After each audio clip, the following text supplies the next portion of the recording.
ബ്രഹ്മയുഗം മൂവിയുടെ 10 ദിവസത്തെ total world wide collection നോക്കുന്ന സമയത്ത് മമ്മൂക്കഥ മറ്റൊരു റെക്കോർഡിലേക്ക് എത്തി നിൽക്കുന്നു. 10-ാം ദിവസത്തെ ടോട്ടൽ വേൾഡ് വൈഡ് കളക്ഷനും അതുപോലെ കേരള കളക്ഷനെ കുറിച്ചൊക്കെ നമുക്ക് സംസാരിച്ചതിന് ശേഷം ആ ഒരു റെക്കോർഡിനെ കുറിച്ച് നമുക്ക് പറഞ്ഞു തുടങ്ങാം. 10-ാം ദിവസമായ ശനിയാഴ്ച റെസ്റ്റ് ഓഫ് ഇന്ത്യയിലും അടിപൊളിയാക്കിയിരിക്കുകയാണ് ബ്രഹ്മയുഗം. 153 ഷോകൾ ട്രാക്ക് ചെയ്തപ്പോൾ 15K അഡ്മിറ്റ്സ് ആണ് രേഖപ്പെടുത്തിയിരിക്കുന്നത്. 28 ലക്ഷം രൂപയാണ് റെസ്റ്റ് ഓഫ് ഇന്ത്യയിൽ നിന്നും മാത്രമായിട്ട് ഈ ഒരു ചിത്രം നേടിയിരിക്കുന്നത്. ഫ്രൈഡേ മാറ്റിനിയാണ് ഇത്തരത്തിലുള്ള കാര്യം റിപ്പോർട്ട് ചെയ്തിരിക്കുന്നത്. 10-ാം ദിവസം റെസ്റ്റ് ഓഫ് ഇന്ത്യയിലെ മലയാള പതിപ്പിൻ്റെ മാത്രം കളക്ഷനാണ് ഇപ്പോൾ പറഞ്ഞത്. ഡബ്ഡ് വെർഷൻ്റെ കളക്ഷൻ വേറെയുമുണ്ട്. ശനിയാഴ്ച കേരളത്തിൽ നിന്നും ഈ ഒരു ചിത്രം നേടിയിരിക്കുന്നത് 1.25 കോടിയുടെയും 1.5 കോടിയുടെയും ഇടയിലാണ്.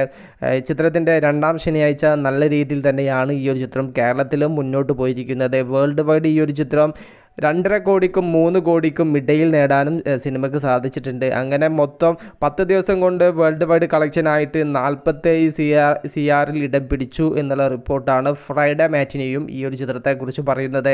അങ്ങനെ വരികയാണെങ്കിൽ 11-ാം ദിവസമായ ഇന്ന് ഞായറാഴ്ച വേൾഡ് വൈഡ് കളക്ഷൻ നോക്കുന്ന സമയത്ത് ഈ ഒരു ചിത്രം 50 CR കയറും.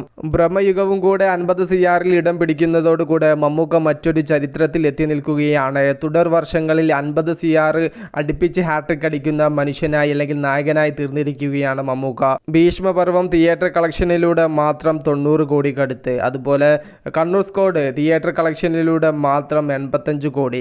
ഇപ്പോൾ ഇതാ ഒരു black and white off beat സ്റ്റൈലിലുള്ള ഒരു പടം കൂടെ തിയേറ്റർ കളക്ഷനിലൂടെ മാത്രം 50 CR അടിക്കുന്നു ബ്രഹ്മയുഗം. ഈ വർഷം ഇനി തിയേറ്ററിൽ എത്തുന്ന മമ്മൂക്ക സിനിമകൾ ടർബോ ബസൂക്ക, രണ്ടും ബോക്സ് ഓഫീസിനെ കീറിമുറിക്കാൻ കെൽപ്പുള്ള കൊമേഴ്ഷ്യൽ സിനിമകൾ. അഭിപ്രായം നേടാൻ സാധിച്ചാൽ ഈ രണ്ട് സിനിമകൾക്കും 50 CR 100 CR ഒക്കെ ടച്ച് ചെയ്യാനുള്ള ഒരു പവറുള്ള സിനിമകളാണ്. കുറേ പരീക്ഷണ ചിത്രങ്ങൾ കൊണ്ട് തന്നെ ബോക്സ് ഓഫീസിൽ 50 CR ഇടം പിടിക്കുന്ന മമ്മൂക്കയുടെ ഒരു കൊമേഴ്ഷ്യൽ സിനിമ ഈ അടുത്ത കാലത്തൊന്നും എത്തിയിട്ടില്ല. അപ്പോൾ ബോക്സ് ഓഫീസിന് എന്ത് സംഭവിക്കുമെന്ന് ടർബോ റിലീസാവുന്നതോടുകൂടെ നമുക്ക് കണ്ടറിയാം. വിഷയത്തിൽ നിങ്ങളുടെ അഭിപ്രായം ജസ്റ്റ് കമന്റ്.